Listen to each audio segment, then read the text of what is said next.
Saludcast, el podcast del talento humano en salud, la frecuencia que hace vibrar tus sentidos. Hola, bienvenidos al segundo capítulo del episodio con el doctor Juan Manuel Orjuela.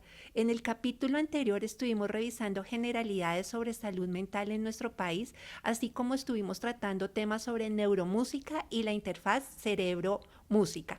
Hoy profundizaremos en una de las experticias del doctor Juan Manuel, el uso del cannabis medicinal, y también profundizaremos un poco más en los psicodélicos. Doctor Juan Manuel, bienvenido nuevamente y gracias por aceptar esta invitación. Hola Cecilia, a todos los oyentes y gracias por estar aquí nuevamente. Bueno, empecemos, doctor Juan Manuel, hablando qué es esto del cannabis medicinal, y aunque suena obvia la respuesta, nuestro podcast va también al público general. ¿Cuál es la diferencia que existe entre el cannabis medicinal y el cannabis como uso recreativo? Bueno, básicamente es la finalidad, pero también la forma como lo consumes, los productos. En cuanto a la finalidad, la persona que tiene un uso recreativo, que hoy en día se le llama un uso adulto, es porque quiere cambiar la percepción de su entorno, quiere que la música le suene mejor, quiere pensar diferente, quiere desestresarse, quiere sentir un efecto psicoactivo que le cambie de alguna manera la percepción inmediata de su realidad. Y eso no tiene nada que ver con tratamiento de síntomas. Cuando hablamos de cannabis medicinal o de uso medicinal, estamos hablando de personas que tienen síntomas y que esos síntomas los llevan a un diagnóstico y que dentro de un arsenal o una estrategia terapéutica se hace uso de ciertos cannabinoides, porque la planta tiene más de 100 cannabinoides, para mejorar esos síntomas que están generando disconfort o deterioro en la calidad de vida. Entonces, por ponerte un ejemplo, una persona que tiene un dolor crónico, ¿verdad?, que ha ido donde varios médicos, que le sigue doliendo y ya toma pregabalina, ya toma antidepresivos duales. Muchas veces no sabemos qué más darle al paciente y él ya en su desespero pues no sabe en dónde más buscar.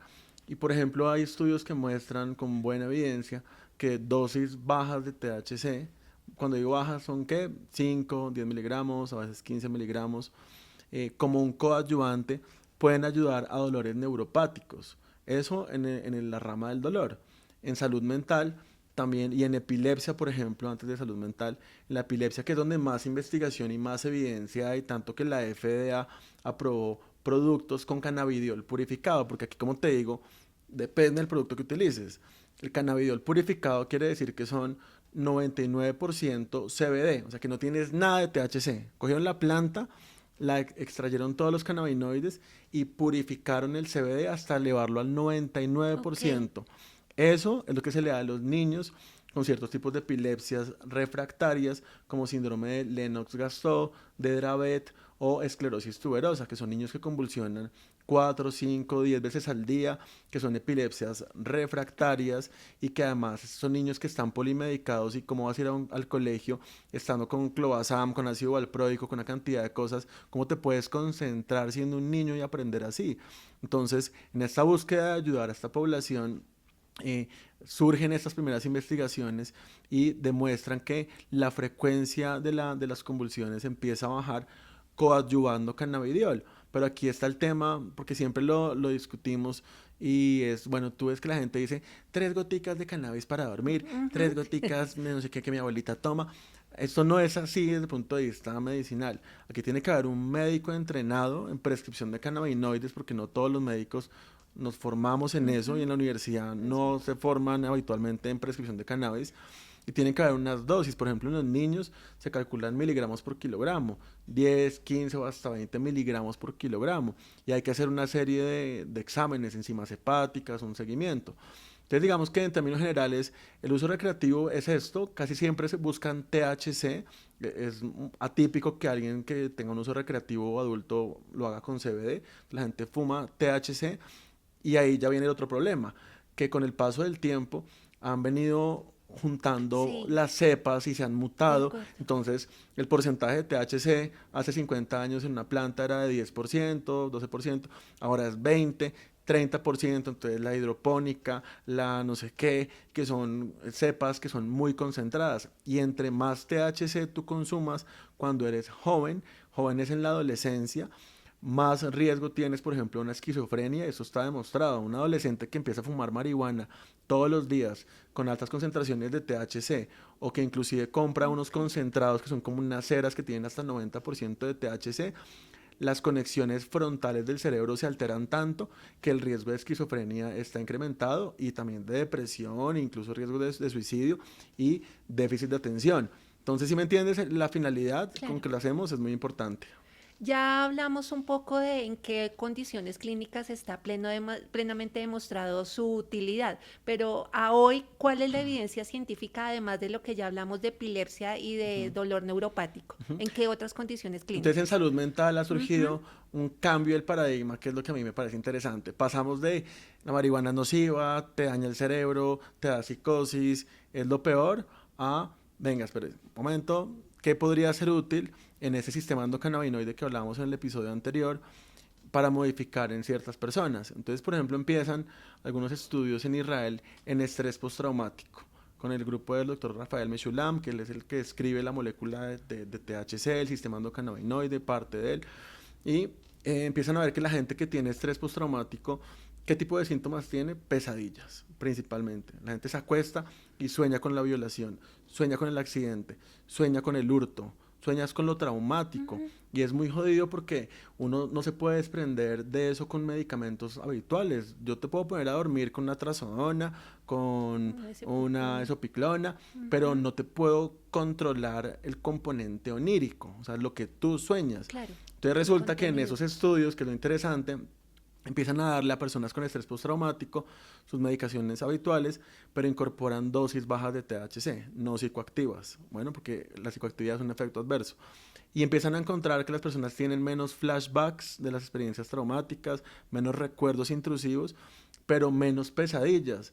Y a mí eso me pareció genial porque yo no encontraba ningún medicamento para esta población. Tuve la oportunidad de trabajar en una clínica que recogía militares que venían del monte y llegaban muy perturbados. En Colombia tenemos una guerra donde el estrés postraumático está allí en los civiles, en los militares. Entonces, como en esta población que me empieza a consultar, empieza a bajar la frecuencia de las pesadillas, y también incluso en mujeres que han tenido antecedente de abuso, que están bien de ánimo pero tienen miedo a dormirse porque sale el perpetrador o el violador en el sueño. Entonces, eso es muy interesante, cómo utilizas esto, y claro, esto tiene una neurobiología, porque no solamente es como la anécdota, sino que la parte más biológica es que en la amígdala cerebral se almacenan o se condicionan los recuerdos que son traumáticos, y resulta que en la amígdala cerebral hay muchos receptores de endocannabinoides tipo 1. Entonces, ¿qué pasa? Que esos receptores modulan la actividad amigdalina y la terminan bajando o desactivando de alguna manera. Entonces, esa reducción se acompaña de una disminución como del hiperalertamiento, que es un síntoma de estrés postraumático. Entonces empieza ahí la investigación en salud mental, en estrés postraumático, la vez pasada mencionada también en fobia social, porque al final también es una respuesta de alertamiento frente a una amenaza que no existe. Gente que yo pienso que me están mirando, que me están criticando, que me están escudriñando, y por qué se rió el otro, será que dije algo que no era. Entonces la gente que tiene fobia social tiene un fenómeno de hiperalertamiento y automonitoreo. Entonces también cannabidiol, en este caso también cannabidiol purificado, ha ayudado a bajar los síntomas de fobia social. Hubo otro estudio también que hizo el grupo de Brasil de CRIPA, también con Meshulam en Israel, con médicos que estaban en la primera línea atendiendo la pandemia. Tú sabes que ese primer pico de la pandemia fue durísimo, se suicidaron incluso médicos en Estados Unidos, el burnout, la fatiga de los que estaban allí intubando, viendo todo el caos, se cansaron mucho. Entonces tomaron un grupo y les hicieron meditación, mindfulness, apoyo, y otro grupo que fue lo mismo, pero les administraron 150 miligramos de cannabidiol en la mañana y en la noche. Y este grupo que estaba sometido a este estrés empezó a bajar muchísimo la tasa de ansiedad, de depresión, y empezaron a mejorar los síntomas como un coadyuvante, gente que estaba con síntomas de ansiedad reactivos a una situación dramática. Entonces, ha empezado en estrés postraumático, hemos pasado a ansiedad social. Después, por ejemplo, en autismo es bien interesante. Tú sabes que los niños con autismo y discapacidad intelectual no solamente tienen problemas de lenguaje y para socializar, sino que pueden ser agresivos, pueden ser irritables, hostiles. Hay unos que yo tuve un paciente que se explotó literalmente los ojos de tanto golpearse, otros tienen que tener casco porque se dan contra las paredes. Entonces hay casos de agresividad muy severa en autismo. y habitualmente los tratamientos son con antipsicóticos en niños pequeños. Le dan risperidona a un niño de 15 años o 12, que la verdad es que sí mejoran un montón, pero yo siempre he dicho, bueno, los antipsicóticos no son tan buenos para tu cuerpo en general en un uso crónico, en un balance riesgo-beneficio, porque al final te traen cambios metabólicos, te aumenta el riesgo de tics y síntomas que se llaman síndromes tardíos. Entonces, en esta necesidad de buscar otras alternativas terapéuticas, empiezan ciertos investigadores a medir en estos niños los niveles de anandamida, que es un endocannabinoide, y hay un estudio muy bonito que muestra que los niños con trastornos del espectro autista tienen bajos niveles de anandamida, es decir, el sistema endocannabinoide está bajo el tono. Y como lo decía, pues como más subes el sistema endocannabinoide, no, ni con un antidepresivo, ni con un antipsicótico, ni con nada de eso. Entonces empiezan a administrar cannabidiol, más o menos 60 miligramos cada 8 horas, en un grupo de más o menos 150 niños y lo comparan con controles, y se dan cuenta que estos niños empiezan a mejorar su comportamiento, menos irritabilidad, menos ansiedad, menos pataletas, menos hostilidad, y empieza toda una cadena de investigación del uso de cannabis en alteraciones como en el autismo. Ya después, más adelante, está la otra cara, que es los síntomas comportamentales, por ejemplo, en las demencias, que yo como neuropsiquiatra, gran parte de mi consulta son personas que tienen Alzheimer, demencias vasculares o frontotemporales, que son igual agresivos, irritables. Esta semana una señora empujó a la otra en el hogar geriátrico y de eso fue un caos, porque entonces estas personas que tienen problemas de memoria se sabe que tienen muchos síntomas neuropsiquiátricos y lo mismo, entonces claro, les damos antipsicóticos, antidepresivos, pero muchas veces no mejoran y sobre todo no mejoran en la tarde, que es cuando les da el síndrome del ocaso, empieza a bajar la luminosidad y estas personas, esos pacientes con Alzheimer empiezan a agitarse muchísimo, 5 o 6 de la tarde es el momento más crítico. Entonces hay un grupo que ya está bien consolidado en Grecia, que empezó a administrar cannabidiol también a estas personas a la 1 o 2 de la tarde después del almuerzo para empezar a tratar el síndrome del ocaso y empezó a bajar muchísimo la ansiedad, la agresividad, la agitación que es vespertina típicamente. Y pues ya han empezado a publicar seguimientos del manejo de síntomas neuropsiquiátricos con el uso de cannabinoides. A propósito de todo esto que está mencionando, doctor, ¿cómo como médicos podemos identificar o determinar qué pacientes se pueden beneficiar del uso de cannabis medicinal? Un médico cualquiera. Pues lo primero es que ese médico cualquiera tiene que tener un entrenamiento en prescripción de cannabis, porque si no, al final no saben qué patologías o en qué enfermedades no. Por ejemplo, no mencioné depresión. Yo nunca doy cannabis para la depresión porque no sirve, o para la bipolaridad tampoco. Entonces, lo primero es que este médico tenga un entrenamiento y sepa a qué síntomas le pueda apuntar con el cannabis, siempre como un coadyuvante, porque si tú vas a tratar solamente una epilepsia con cannabidiol, no te alcanza. Si vas a tratar una fobia social solo con cannabidiol, no te alcanza. Y siempre lo vemos como un coadyuvante, eso es importante. Lo otro es que este médico prescriptor debe tener en cuenta que no es una primera línea habitualmente. Casi siempre tú arrancas por lo que más evidencia tiene, en autismo, en Alzheimer. Pero, ¿qué pasa con esos pacientes refractarios o que no respondes o que tienen que empezar a polimedicarse? Entonces, ahí es donde sabemos que es una segunda o una tercera línea. Y lo otro que es súper importante en esta discusión de los productos que vienen de la naturaleza es la calidad del producto, porque entonces como esto fue un boom, es un reciente. Ahora todo es cannabis. Claro, cannabis, entonces tú te metes a Instagram y sale para dormir mejor el cannabis, y sale gente con sus goticas, que yo digo que ¿cuántas goticas le vas a dar para una epilepsia? Entonces hay muchos productos que son artesanales. Los artesanales, ¿qué quiere decir? Que una persona en su casa puede estar ahí machacando marihuana y lo vende en el mercado de las pulgas, porque tú vas allá y te ofrecen marihuana medicinal, pero cuando tú vas a ver eso, que tuve la oportunidad de trabajar en una empresa que se dedicaba a hacer estudios de cannabis, mirábamos que efectivamente que tenían, que las concentraciones de CBD o THC que dicen no eran ciertas, inclusive a veces ni siquiera dice que tiene CBD o THC, por un lado. Lo otro es que pueden estar contaminados con hongos o bacterias o metales pesados. Entonces, ¿por qué? Porque no se lavó las manos, porque la forma como lo incorporó en el vaso no era adecuada, en el frasco, o porque la misma tierra donde sembraron el cannabis, si es rica en plomo y en metales pesados, lo absorbe y al final tú sabes que las intoxicaciones por metales pesados son peligrosas. Entonces, Y lo otro es que no tiene una fecha de vencimiento. Un producto artesanal no se vence nunca. Entonces, todo eso tiene que articularlo un médico prescriptor. El conocimiento, un producto que sea de calidad, y que en este caso en Colombia tenemos la ventaja de tener productos con CBD y THC con registro INVIMA. Eso no pasa en otros países que solamente tienen CBD. Y lo otro es que también tengan casuística, que es lo que yo les digo. Si ya tiene ese conocimiento, arrójese a prescribir a ver cómo le va, y la mayoría de pacientes van a tener un beneficio.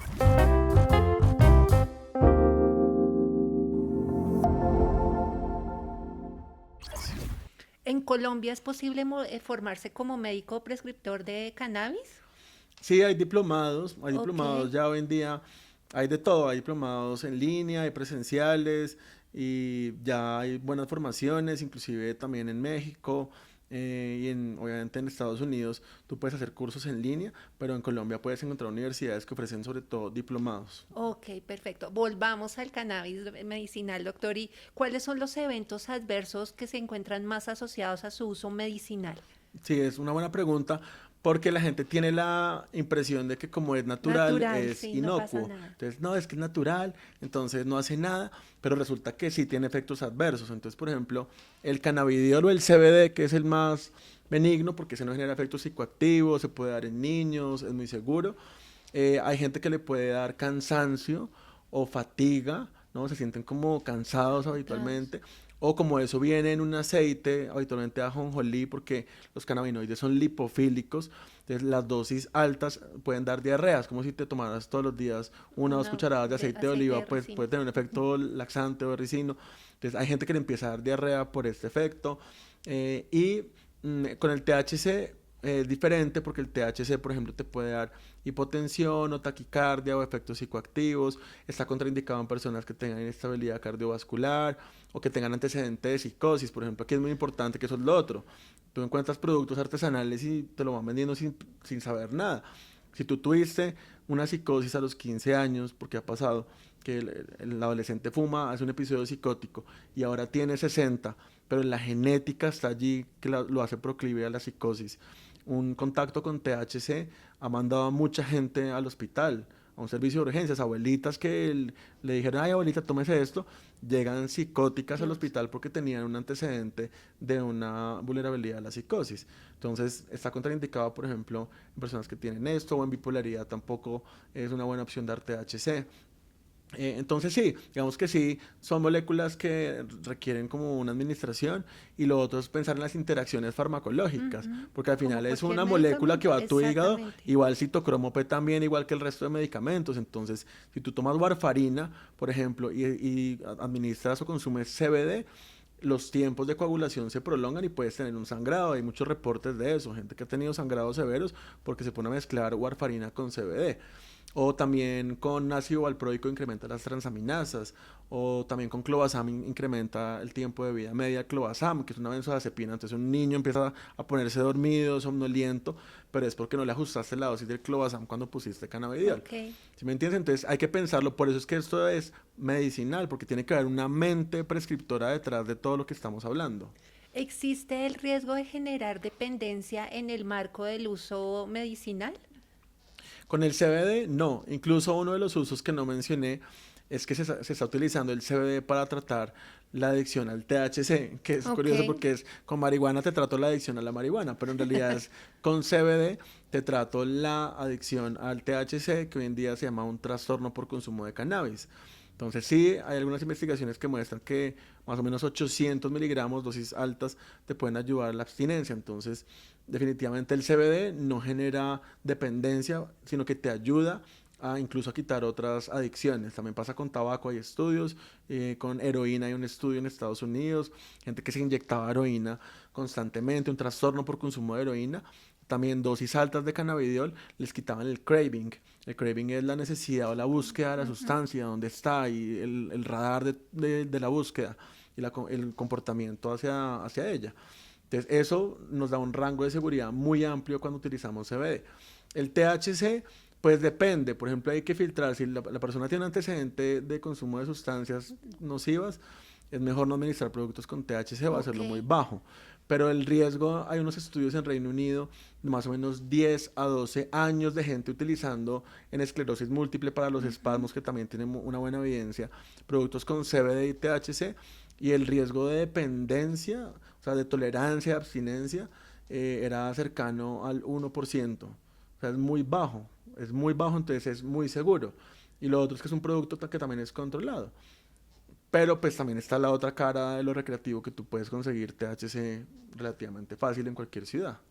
Y a propósito de eso que acaba de mencionar, que es un producto controlado, doctor, ¿cuáles son las consideraciones legales y éticas de la prescripción de cannabis medicinal en Colombia? Pues las prescripciones legales habitualmente están dadas por la forma como se prescribe, entonces son fórmulas magistrales y son laboratorios que tienen certificados de buenas prácticas de elaboración, que eso no es Ok. tan fácil. También son productos que son controlados en la medida que requieren también un formulario, una copia, que no le puedes dar al paciente por más de un mes, que si tú ves que la persona está con un riesgo de abuso, bajas la sustancia. Incluso hay muchas veces clínicas que tienen seguimientos a Ujú, pacientes, sí. monitorización de, bueno, cómo va, es decir, por qué se le acabó tan rápido el frasco, por qué está pidiendo otro frasco. Entonces tiene que haber como toda una regulación al respecto. Y desde el punto de vista, digamos, ético, pienso que siempre va a ser que el médico que esté formado pues sepa lo que está haciendo, porque aquí también hay una oportunidad de negocio para mucha gente, ¿no? Entonces yo también he tenido la oportunidad de ver colegas que se vuelven cannabinólogos, o así se llaman, como médicos endocannabinólogos. Y básicamente, si tú llegas con sobrepeso, te mandan cannabis. Si llegas con calvicie o alopecia, te mandan Para cannabis. lo Si que tienes sea. acné, cannabis. Entonces, ya es como la panacea. Sí, Y sí. así lo publicitan también otras Ujú. personas que quieren más es el negocio que realmente el tratamiento de síntomas. Entonces, es muy importante ese aspecto en cuanto al médico. Ok, doctor. ¿Qué se viene en investigación en cannabis? O sea, ¿qué investigaciones vienen en curso y qué vamos a tener respecto al cannabis medicinal en un par de años?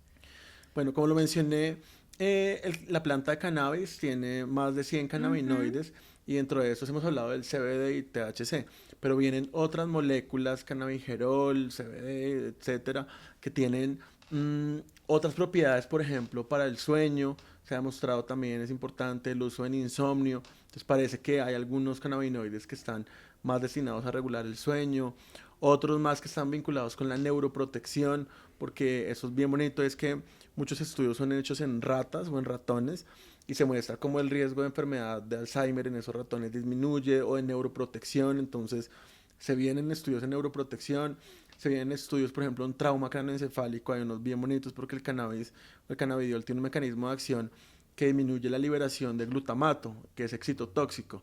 Entonces, cuando tú tienes un trauma craneoencefálico, lo que hace tu cerebro es empezar a liberar un montón de glutamato, y eso genera excitotoxicidad. Entonces, hay protocolos de uso de CBD en trauma craneoencefálico, y todo el tema de las demencias y enfermedades neurodegenerativas es lo que yo más leo. En Parkinson también, por ejemplo, para el uso de ansiedad, de psicosis en Parkinson, de lo que llaman síntomas no motores de la enfermedad de Parkinson, también hay buenos resultados.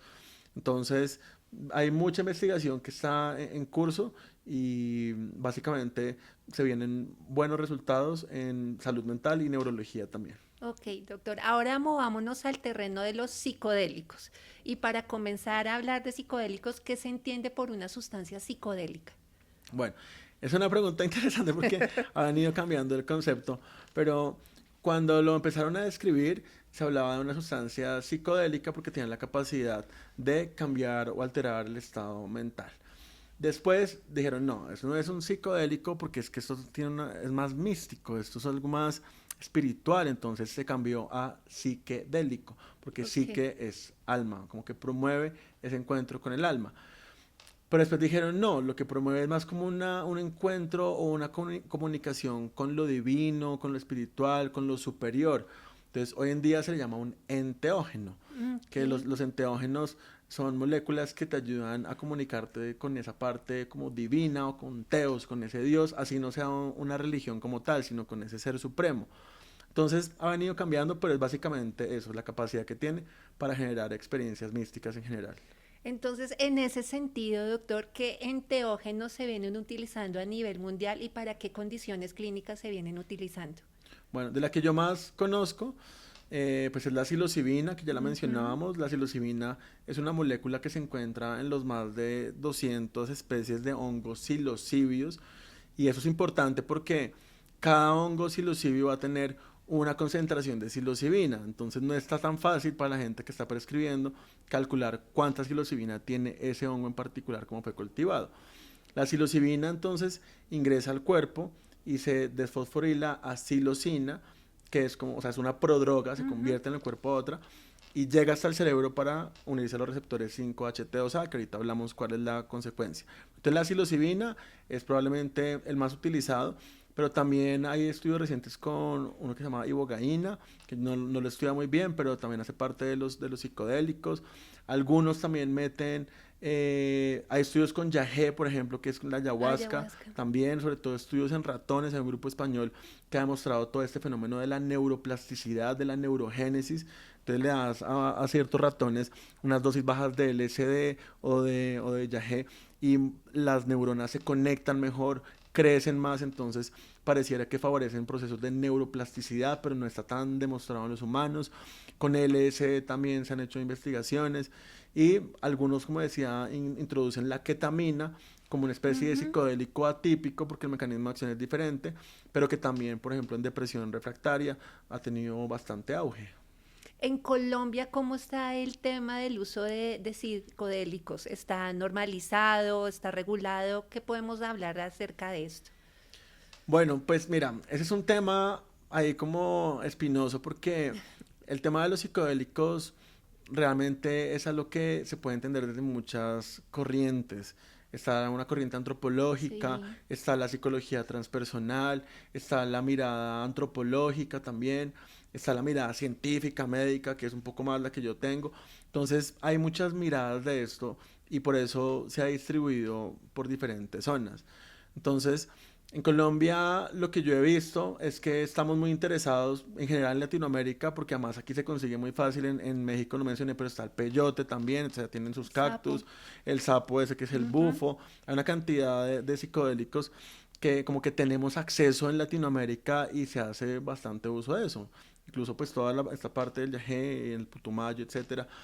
Entonces, en Colombia, lo que yo he visto es que esa sustancia, en particular la psilocibina, no está en un terreno ni legal ni ilegal, porque además, Está yo ahí. siempre digo, Ujú. es un hongo que crece en el popó de la vaca. Entonces, ¿cómo va a ser Está ilegal a lo que te está dando la ahí naturaleza a la y que mano. puedes utilizar? Ahí está el punto, ¿cómo lo vas a utilizar? Ujú. Pero entonces, ese terreno, digamos que está allí como en una zona gris. Ahora, tampoco hay ninguna guía de práctica clínica en psiquiatría que te diga que ya puedes administrar psilocibina, o sea, esto está en pañales. Si el cannabis estaba en pañales, esto está, mejor dicho, eso es un neonato recién nacido. Entonces hay muchas cosas que todavía no se saben de los psicodélicos. La semana pasada salió un estudio donde decía que cuidado con administrar psicodélicos en personas que tienen trastornos de personalidad severos, porque pueden empeorar la Exacerbar. condición. Hay otros que han salido también, los que más suenan son los bipolares, que claro, se deprimen también, no saben que son bipolares, les dan su macrodosis de psilocibina y hacen un episodio de manía que terminan hospitalizado. Eso ya hay un montón de casos descritos en la literatura. Entonces, digamos que está en un terreno donde la gente ya lo está prescribiendo en ceremonias habitualmente, que yo también digo, bueno, ojalá publiquen los que hacen esto sus resultados porque como lo hacen en John Hopkins o en el Imperial College, no se llevan a la gente a una finca, o sea, David Nutt no se lleva a un grupo de gente a De una a 100. finca y le ponen guitarra, aunque yo soy pro música, pero así no se está haciendo en términos de investigación. Entonces, siento que aquí se está creando una cultura que a mucha gente le está ayudando. Hoy preciso veía una paciente que tuvo una experiencia difícil en su vida y aunque él tomó su sertralina un año y le fue bien, hizo su macrodosis y entendió muchas cosas y fue Ok, positiva. Yo no dudo el efecto y el poder terapéutico, pero también he claro. tenido los otros que les ha ido Que mal. sean He tenido complicado. mucha gente que ha quedado Mm. con trastornos de ansiedad, que como te digo, la experiencia mística abre una caja de Pandora y te das cuenta que fuiste abusada o que fuiste no sé, maltratada, y qué haces con esa información. Si fuiste a una finca en Cota con alguien que te cobró 800.000 pesos, te repartió unos hongos y te dijo, listo, suerte a todo el mundo para la casa, porque también lo están haciendo así. Entonces está en un terreno ahí como amorfo, diría yo. Ok, bueno, doctor, pues ya estamos llegando al final de este capítulo. De verdad, muchas gracias por esas explicaciones tan claras que nos da en torno a este nuevo arsenal terapéutico en psiquiatría. Yo no lo puedo dejar ir sin que hablemos de su proyecto, también el podcast que usted tiene que se llama Cerebro Musical. Cuéntenos un poquito de ese proyecto, dónde lo podemos encontrar, en qué plataformas está disponible y cómo surgió este proyecto. Bueno, gracias porque es como mi hijo, de alguna manera, pues en este mundo, en este paso por la conexión entre la neuropsiquiatría y la música, siento que ese terreno está poco divulgado, ¿no? Como que se sabe mucho, hay grupos, tuve la oportunidad de estar en unos laboratorios en Montreal de investigación en música y cerebro, hice la maestría en neuromúsica y creo que hay mucha gente interesada para esto, entonces quise crear un canal de divulgación específico de neuromúsica que lo llamé Cerebro Musical, y aquí estoy más yo en rol de entrevistador de personas que admiro mucho. Está gente como Jordi Jausset, que es un divulgador de España, hay personas que están haciendo investigación en imaginación musical, otros en el origen de la música, otros que investigan creatividad musical, gente que está inclusive en otras partes del mundo allí mirando qué es lo que pasa en esa interfaz. Entonces lo pueden encontrar en Spotify y en el canal de YouTube como Cerebro Musical, Juan Manuel Orjuela. Pues doctor, muchos éxitos con ese proyecto y de nuevo agradecerle su tiempo, su disposición, la claridad en sus explicaciones. A ustedes, muchas gracias por elegirnos. Recuerden compartir con sus familiares y colegas este podcast utilizando el hashtag Yo Escucho Saludcast. Un abrazo y hasta una próxima oportunidad. Saludcast, el podcast del talento humano en salud. La frecuencia que hace vibrar tus sentidos.